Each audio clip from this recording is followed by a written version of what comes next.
Imagine a darkness so absolute that time seems to stop, a cold so penetrating it feels like the void of space. We are descending now, leaving the sunlit world behind, plunging past the twilight zone where the last photons of blue light die out. We are entering the midnight zone, thousands of meters beneath the surface of the ocean. Here, the pressure is immense, enough to crush a submarine like a soda can, enough to turn biology into physics. The silence here is heavy. It is a world of ghosts. But in this crushing blackness, something is moving. It is not a fish. It is not a whale. It is something far more ancient and far more alien. Out of the obsidian void, a shape materializes. It glows with an ethereal, icy blue light, twisting and turning like a ribbon of smoke in a drafty room. It is massive. It stretches out longer than a school bus, longer than a blue whale, appearing to go on forever, vanishing back into the darkness from which it came. It looks like a hallucination, a glitch in the matrix of the deep sea. It moves with a hypnotic, silent grace, pulsing rhythmically. This is not a monster in the traditional sense. It is a Siphonophore, and it is quite possibly the most terrifyingly beautiful and complex organism on our planet. To understand this creature, we have to abandon everything we think we know about life. When we look at a shark, or a squid, or a human, we are looking at a single individual, one brain, one heart, one body. But the Siphonophore challenges the very definition of what it means to be one. This creature floating before us, this 40-meter-long ribbon of gelatinous light, is not an animal. It is a city.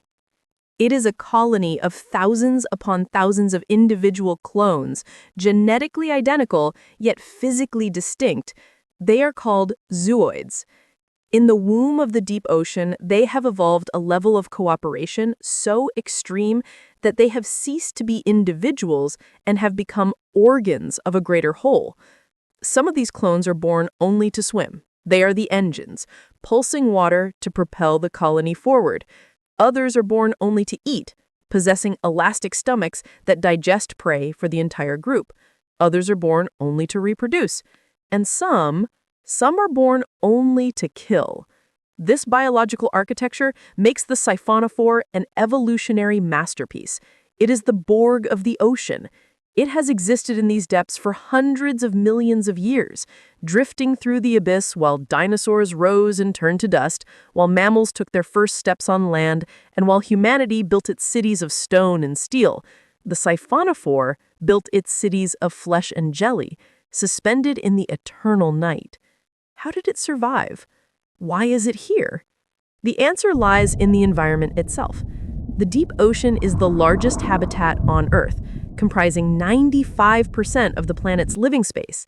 It is a stable, unchanging world, but it is also a desert. Food is scarce. In this nutrient-poor expanse, efficiency is the only religion.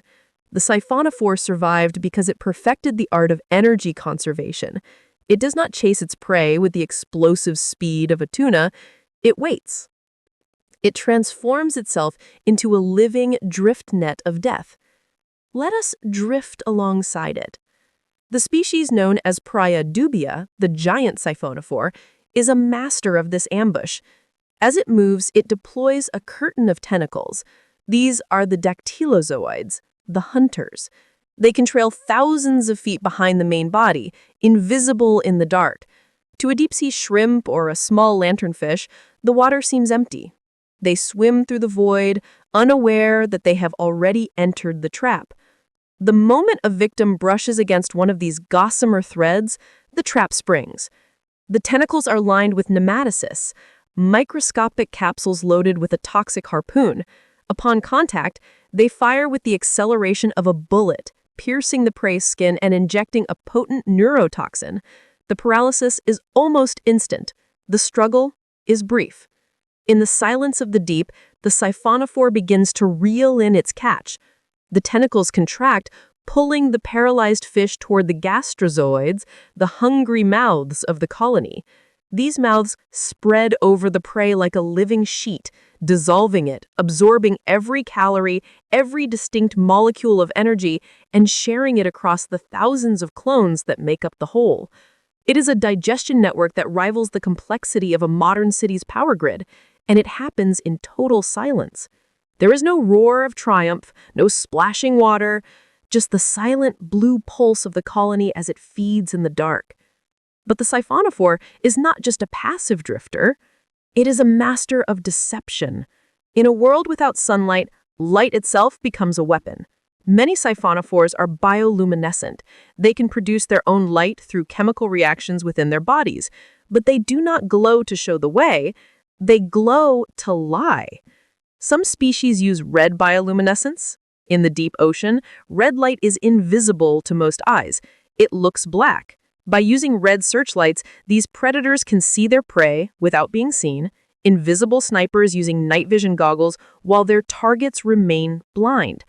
Other species use blue twinkling lights that mimic the appearance of small, tasty copepods.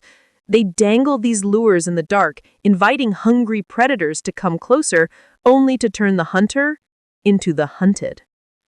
For centuries, these creatures were myths. Sailors spoke of sea serpents, miles long, writhing in the water. We dismissed them as drunkards' tales.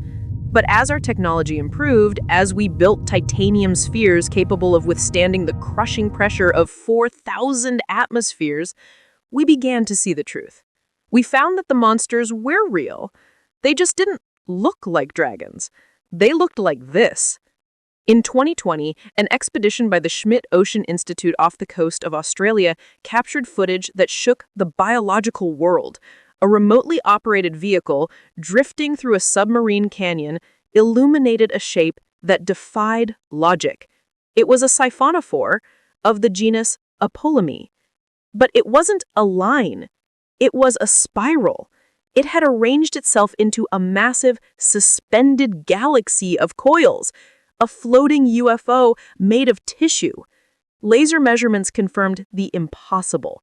The outer ring of the spiral alone was estimated at 47 meters. If straightened out, this single colony would be over 120 meters long. That is 3 times the height of an average building. It is the longest animal ever recorded on Earth. It was floating there, a massive predatory nebula feeding on the gentle currents of the deep. When scientists saw this, the audio recording from the control room captured their genuine shock. Gasps, nervous laughter. The realization that we know more about the surface of Mars than we do about the creatures living on our own planet. The existence of such a giant raises haunting questions. If a creature this massive can remain hidden until now, what else is down there? The ocean is deep, and our lights are small. We have explored less than 5% of the ocean floor. The Siphonophore suggests that the deep sea does not operate by our rules. Down there, animals can grow to sizes that gravity would never permit on land. Water supports their weight, allowing them to become delicate giants, impossibly long, impossibly fragile. Fragile is the key word. This is why we rarely see them in museums. You cannot catch a Siphonophore with a net. If you try, the colony shatters. The bonds between the zooids break. The creature dissolves into a bucket of slime and confusion.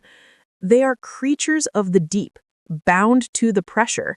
If you bring them to the surface, they die. They are ghosts that vanish when you try to touch them. This fragility adds to their mystery. For decades, marine biologists would haul up nets full of gelatinous fragments, trying to piece together a jigsaw puzzle of an animal they had never seen intact. It is only now, with robotic eyes that can swim alongside them without touching them, that we are beginning to understand their true majesty. Let's look closer at the movement again. Watch the nectophores at the top of the colony. These are the swimming bells. They pump water in a coordinated rhythm. But here is the marvel. They are jet-propelled. They draw water in and shoot it out, generating thrust, but not like a squid that moves with one big burst. The Siphonophore's swimming bells fire in sequence, like the pistons of a car engine or the legs of a millipede. This allows for smooth, continuous motion.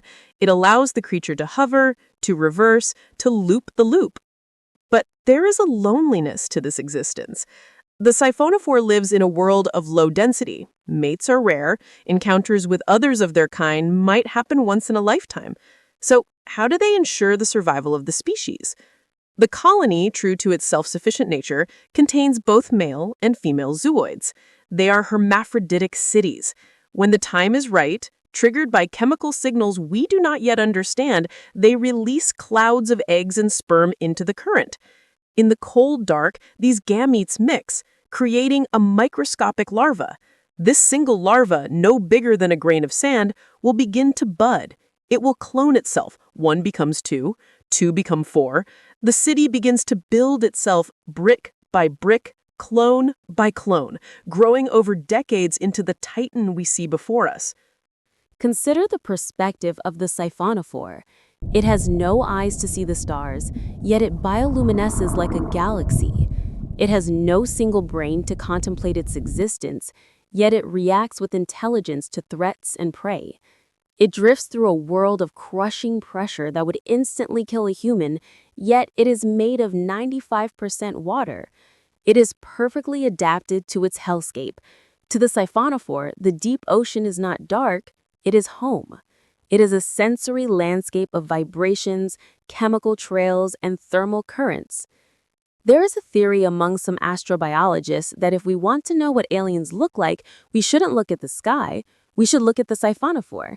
On Europa, the icy moon of Jupiter, there is a subsurface ocean miles deep.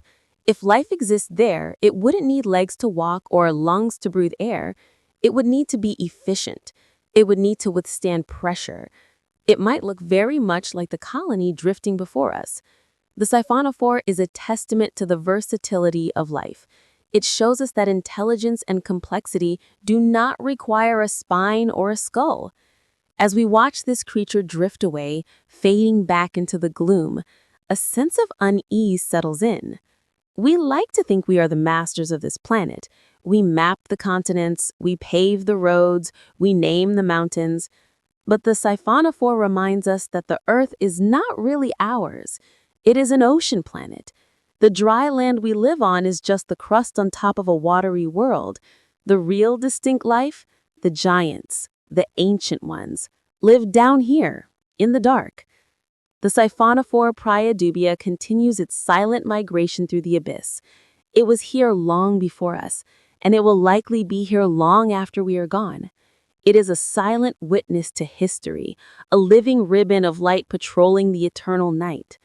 As our submersible begins its long ascent back to the surface, back to the sun and the noise in the air, we leave the creature behind. But the memory of it remains, a reminder that in the deep, dark places of the world, magic is real, and monsters are real. They are just waiting for us to turn on the lights.